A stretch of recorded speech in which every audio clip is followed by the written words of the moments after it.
A, vote for this, but B, to make sure that we have got that engagement right. We're setting expectations for our community, but we're also making sure that when we do come out with our final plan, that we can say, hey, this has got widespread support for it. I don't want it to be a missed opportunity. Thank you.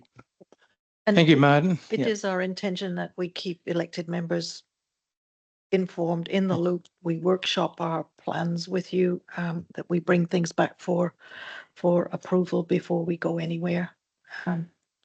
So I've got John G and then Delhi, but just before a question. So the team spatial plan has been completed to some degree. Is that a template for you to use going across the district, or are you going to start another system?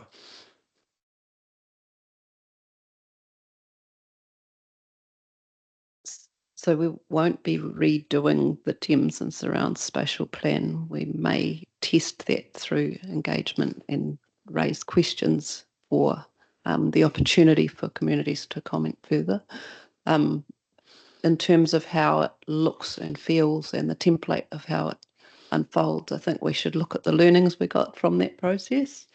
We'll be looking at what approach is being taken and what layers of information are occurring at the regional scale. And we'll be looking at what comes from legislation as we learn about it to make sure that our process is fit for this purpose now. It may not be quite the same as the Thames spatial plan approach. Thank you for that. John. Short and sweet from me. I wrote down some notes around the spatial plan and just wondering why we were doing it in the environment that we're in with all this change going on, and then sat and thought about that for a while and thought, well, if we wait for those things, then we'll be that far behind, and we should be getting into this because it's a big empty void for us at the moment. So just thought I'd share my thought process with you. So we're fully supportive and we'll be voting for it. Delhi. What a wonderful opportunity for our community boards who have been looking for a way to be empowered for the last 2.5 years and have received lip service only and no change in their status. So I am delighted to hear that there is a way that we can utilise those wonderful people, our other elected members, to further the cause of consultation with the community. I also think we've had a wonderful example of consultation with staff and elected members going out on the previous consultation that we've done. So there are also, appreciate you want a consultant, but there are some very, very good learnings from that last 3 lots of consultation we did. We've also got lots of diverse little communities who, Hauraki, for example, has had a professionally designed spatial plan. So we could sit there and say, well, the legislation isn't actually wanting that. But the way I look at spatial planning is like lots of layers of greaseproof paper. You can have your roading and infrastructure and pipes and things, and then have a pop-up of a playground or whatever that comes up on layer 10. So I'm very optimistic that this will actually facilitate some genuine community engagement and some empowerment back into our wards. Thank you, Delhi. And Gary. Gary, have you got any comments about this? Support it or not?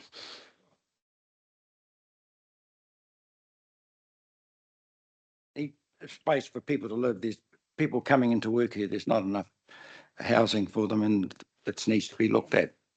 It's one of the, particularly with the problems like places that get huge populations over the summer period, and then it sort of falls away. It's a difficult one to deal with, and whether one can have some sort of temporary housing that can revert back to something else in the meantime, I don't know, but that's a possibility. And John Morrissey, to round up, you got any comment? Okay, so Robin, do you want to move 2 and 3?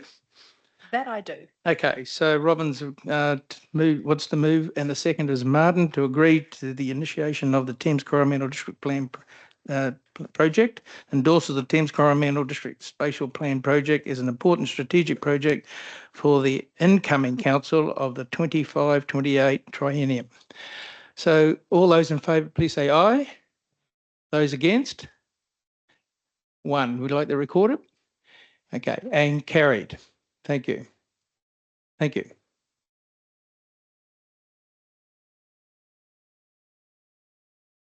Now what do we do? Destination Hauraki Coromandel. Have we got our man coming into this? Who we got? We got, oh, just Jessica Brown. So we got next on item, which is, oh, you're back?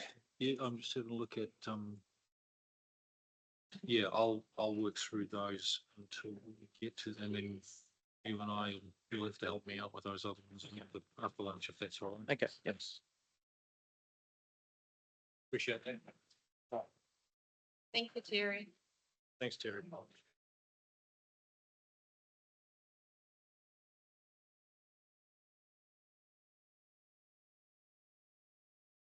Thank you, Terry, for helping me out. Okay. Thames Clock funding applications. Sorry, Destination Hauraki Coromandel Business Plan and funding agreement. Let me get to the right page in my agenda. Mitch, Jess, thank you. Right, so mover and a seconder to receive, please. John and Deli, all those in favour? Thank you, and over to you. Kia ora. Thank you, and thank you for the warm welcome back in Chambers. So today we're presenting a decision report around Destination Hauraki Coromandel's business plan and a funding agreement, which will set them in good stead for the next 2 financial years. We are presenting Destination Hauraki Coromandel's working business plan. You'll note this is an updated version of this. Attachment A, the business plan, has been provided to you, which now includes a high-level budget for the upcoming financial year for Destination Hauraki Coromandel. We just would like to acknowledge Hedley Dryden, who is the General Manager of Destination Hauraki Coromandel, who I believe is joining us online to listen in and could be referred to if there are any questions that we're unable to answer. We're asking Council to receive the business plan, and then we're asking for 2 decisions. One is your approval of the key performance indicators that are to be included in the new funding agreement. And then secondly, to delegate the signing of this funding agreement to the Chief Executive, which we're anticipating will happen before the end of Monday. So just for some additional background, you'll remember that in a previous council meeting around April, we approved a joint letter of expectations for Destination Hauraki Coromandel, and that was put together with support from the joint advisory panel. So thank you to those who are on the panel and the counterparts at Hauraki District Council for their involvement in that joint letter. That letter was provided to the board of Destination Hauraki Coromandel in May, or at the end of April, sorry, early May. And then they were boots on the ground in May for a board meeting in Whitianga, which was fantastic to see. They spent, I think, pretty much 2 full days here, having some introductions to local tourism operators, accommodation providers, and they also took the opportunity to meet with the joint advisory panel. And then since then, they have provided us with this working business plan. As staff, we believe it reflects the settlers' expectations, which are outlined in the joint LOE. And then that initial business plan was seen by the advisory panel in a quick and speedy turnaround, but nevertheless effective to be able to be included into this report. And we anticipate signing the funding agreement in line with these key performance indicators that are included in this report. Stop talking now. Thank you. Thank you. Deli, go ahead, please.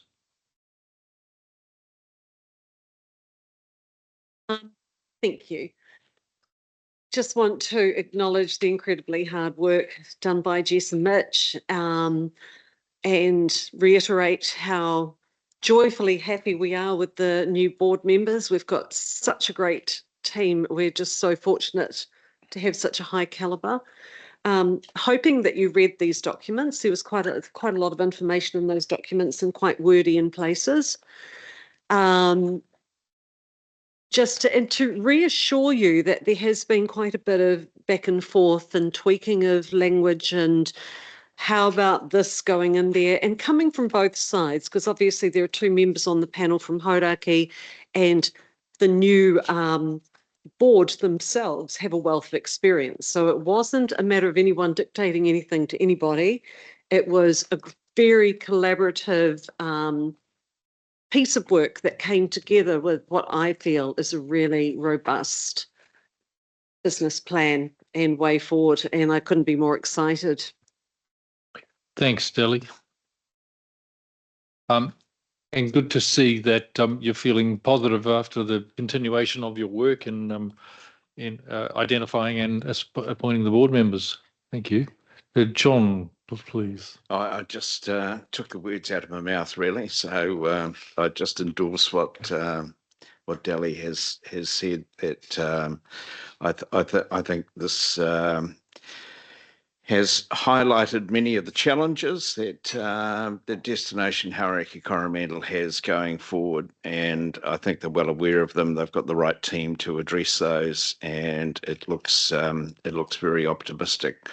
I think they are particularly challenged at the moment by the recent issues that they've had with their loss of the domain, which is quite a big issue, and but the rest of it, there's some really good information in here, and hopefully, as the year goes on, there'll be an opportunity for everybody on council to meet with and actually talk to the members of the board and the staff and management as well. I think it's just such an important part of what we do. So fully support it.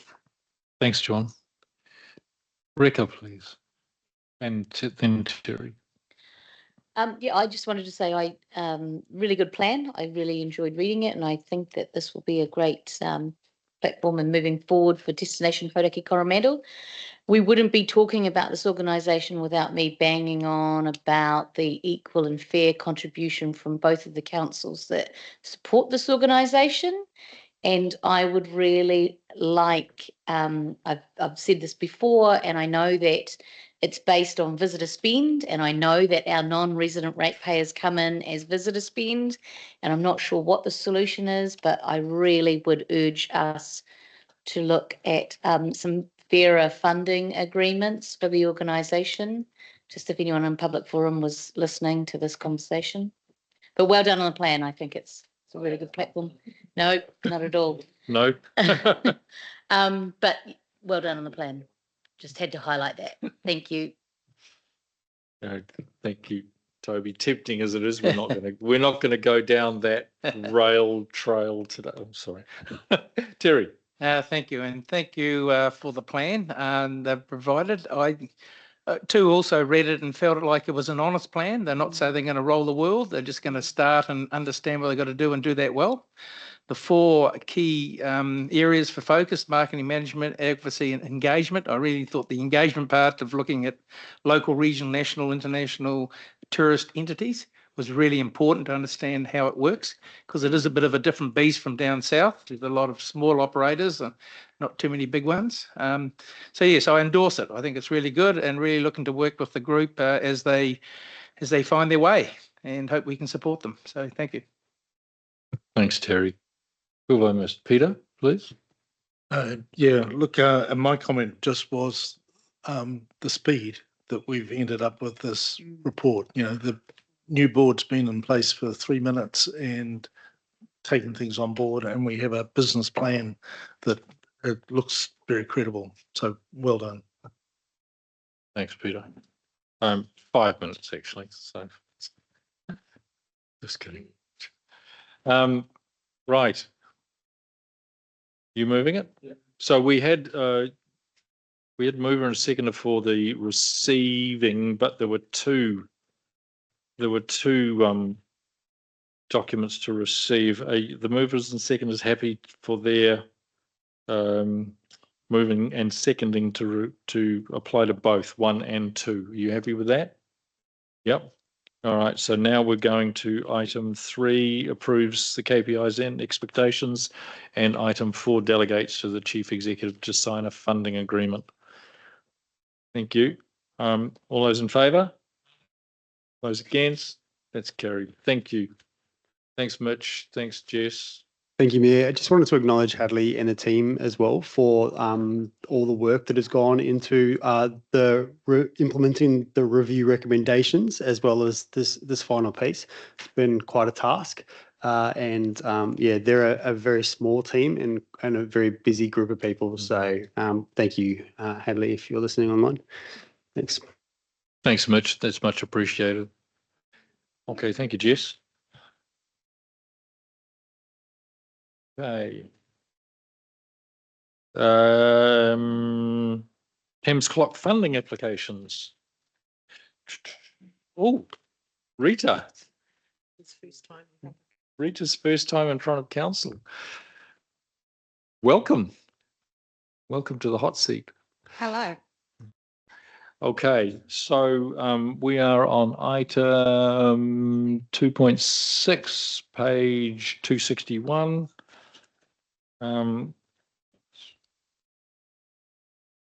Let me just get to my right page on the thing. You want to move to receive? Martin? And seconder? Robin, thank you. All those in favour? Thank you. Rita, over to you. Thanks. So I will take the report as read and just highlight what we're doing here today. So the Thames Town Clock has been out of order for the last 4 years, and last year a report went to the Thames Community Board to look at solutions or look at the lay of the land for that clock, along with some other things around that building. And eventually there was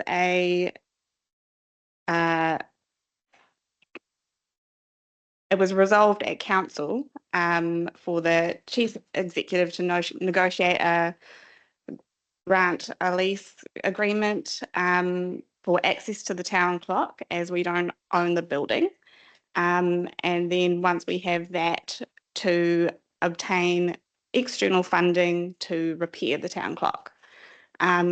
We've had 2 charities indicate that they would be willing to look at our applications. And for me to put in those applications, it requires a resolution from our organisation to say that they are happy for me to make those applications. So that's what our recommendations are for the... Fabulous. Thanks, Rita. John Grant, please. And Just going to move items 2 to 4. Sorry, I had. That's fine. We can get somebody to move it, and then we can still ask questions. And I've got questions from Peter and from Reka. Okay. All right. So he's moved. All right. Seconded Peter. And Reka had a question. Go ahead, please. I just had a question around the ongoing maintenance costs and where they would be picked up from for the clock.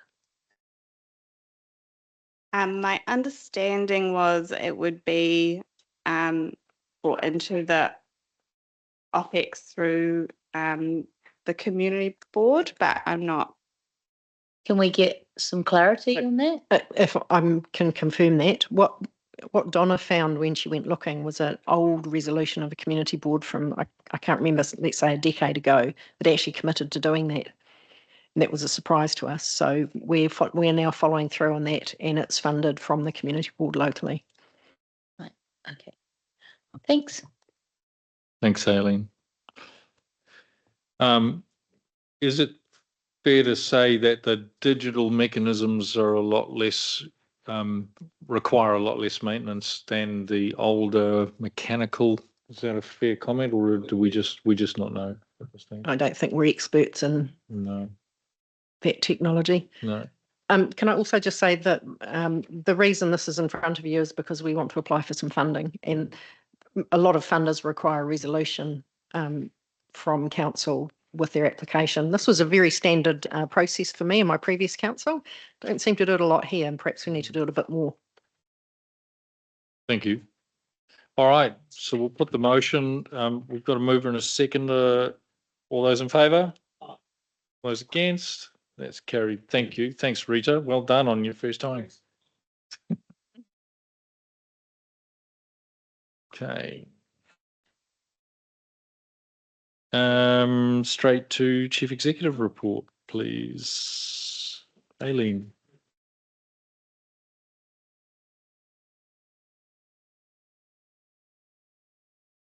So we have Hayden here to speak to the financials, and Luke was here, but he's, oh, there he is, he's moved. Okay, so Luke was also here to speak to the question I'm preempting, which is around the CapEx delivery.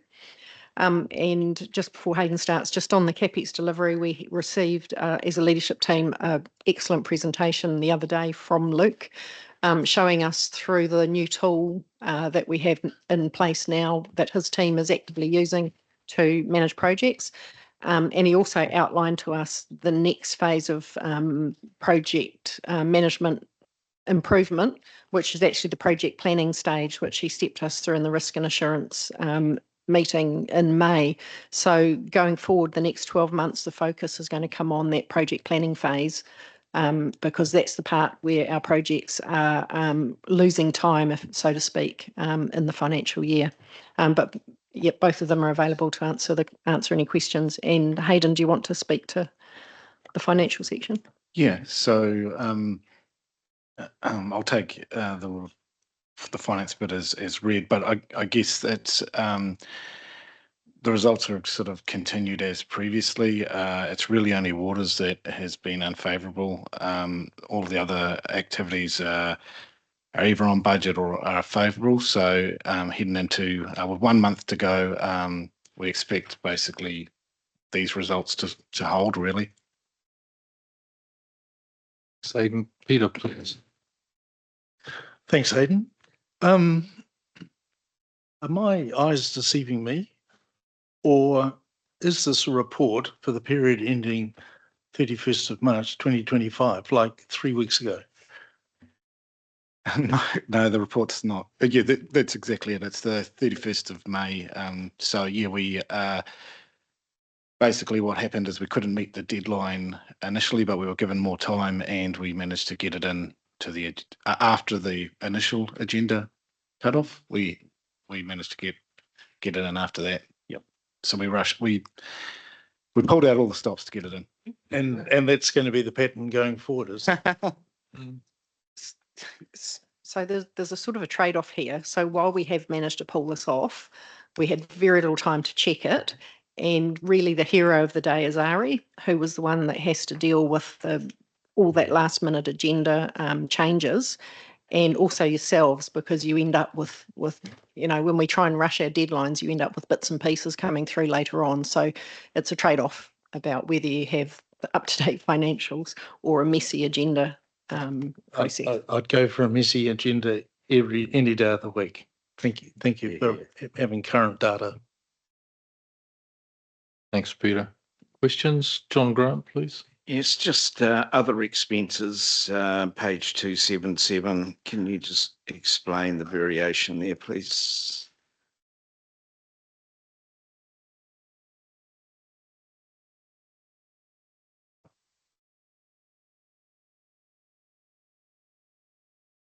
It's basically made up of a number of different areas being underspent. So I think we've got one here. So basically within cost pool, so that's within our overhead areas, IT's under, legal's under, basically a number of sort of all activities, sort of their operating expenditure is currently under or favourable to budget. Yep. Except for waters. Yep.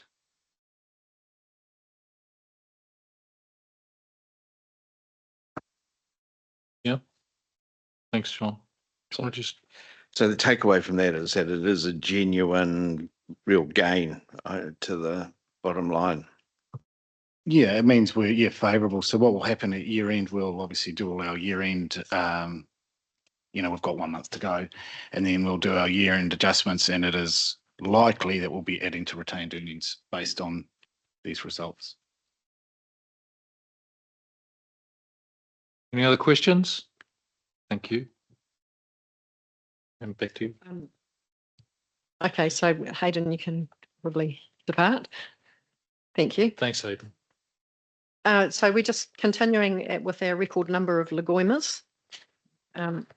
We've cleared a few, but still a lot coming in, and I expect that'll ramp up as we get into the pre-election period. Mo, did you want to do an update around the roading speed limit stuff? Yep.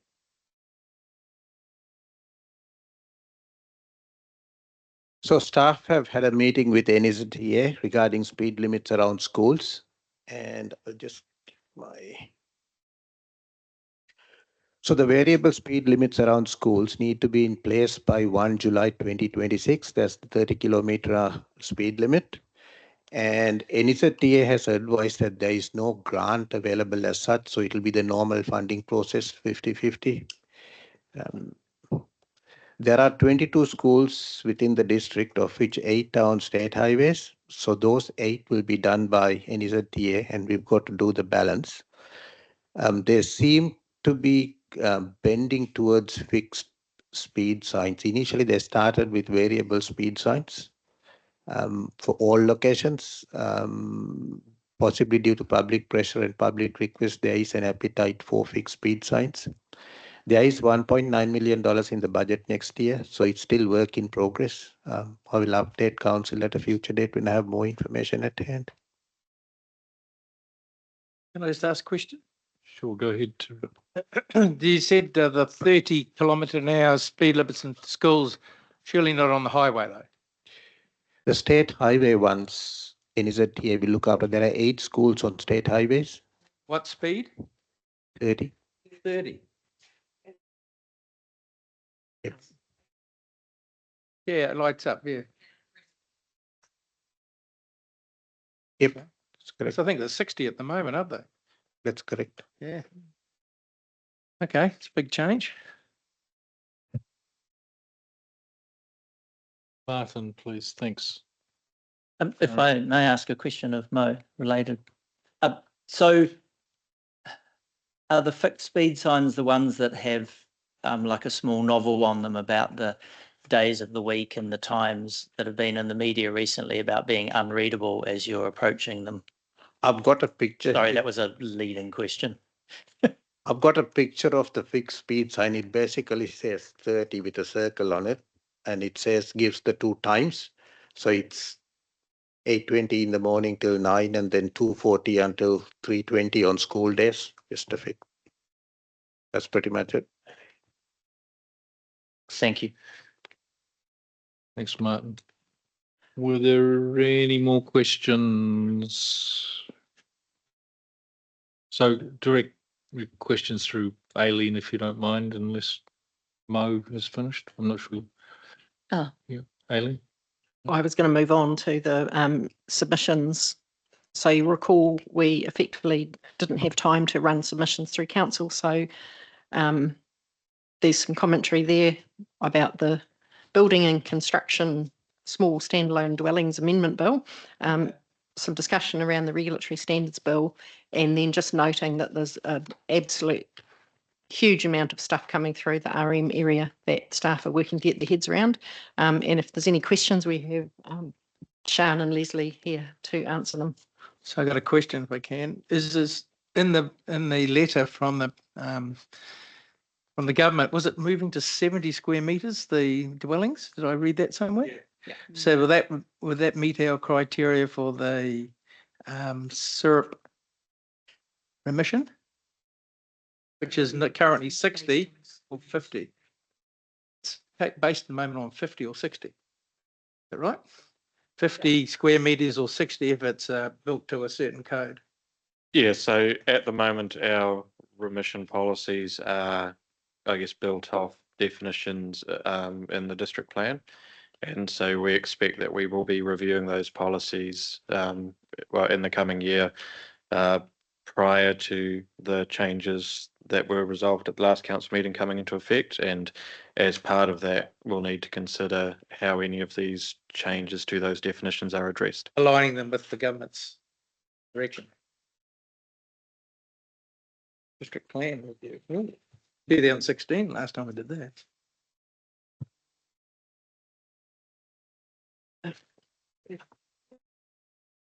Yep, so that's probably all I have. I'm happy to answer any questions, but I can see the clock is ticking towards lunch as well.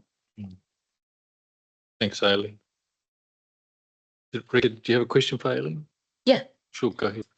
My question was around the comms campaigns and things like this. And there's been some work around the promotion of the Kopu Marine Precinct. Yeah. I just wondered, it probably might be a staff member, around the success of that. Has there been uptake? That would have been a question for Mitch, but and yes, I believe that. I'm not sure if Jeanette can answer that. Possibly not yet. Yeah, not yet. I can catch up with Mitch. My other question from that was, has it resulted in the purchase of year-long passes and things like that? I'll get Mitch to come back to you on that one. Thank you. Thanks, Rika. Quite good visibility on that campaign. It's been extended. So yeah. I just want to know if it's been taken up because I've heard it on the radio and seen it in various things, but it'd be interesting to know what the community uptake has been. It would. Good question. Thank you. At the end of you? Yep. Thank you. Okay.